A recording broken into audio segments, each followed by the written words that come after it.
रनजन दैमारिजों लोगोसे गासै जेलाव थानाय दिनै फार्स्ट हियारिं दं सुप्रिम कर्टआव।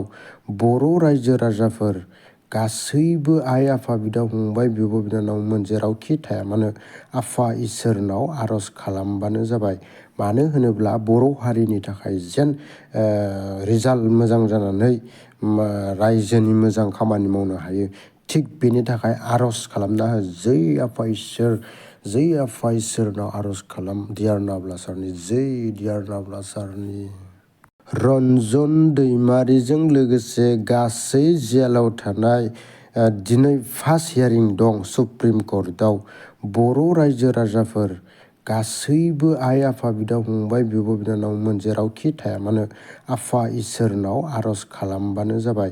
मानो होनोब्ला बर' हारिनि थाखाय जेन रिजाल्ट मोजां जानानै रायजोनि मोजां खामानि मावनो हायो, थिग बेनि थाखाय आर'ज खालामना हो। जै आफा इसोरनाव आर'ज खालाम। डियार नाब्ला सारनि जै डियार नाब्ला सारनि।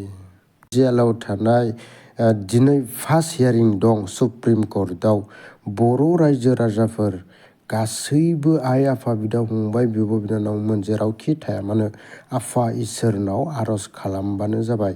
मानो होनोब्ला बर' हारिनि थाखाय जेन रिजाल्ट मोजां जानानै रायजोनि मोजां खामानि मावनो हायो, थिग बेनि थाखाय आर'ज खालामना हो। जै आफा इसोरनाव आर'ज खालाम। डियार नाब्ला सारनि जै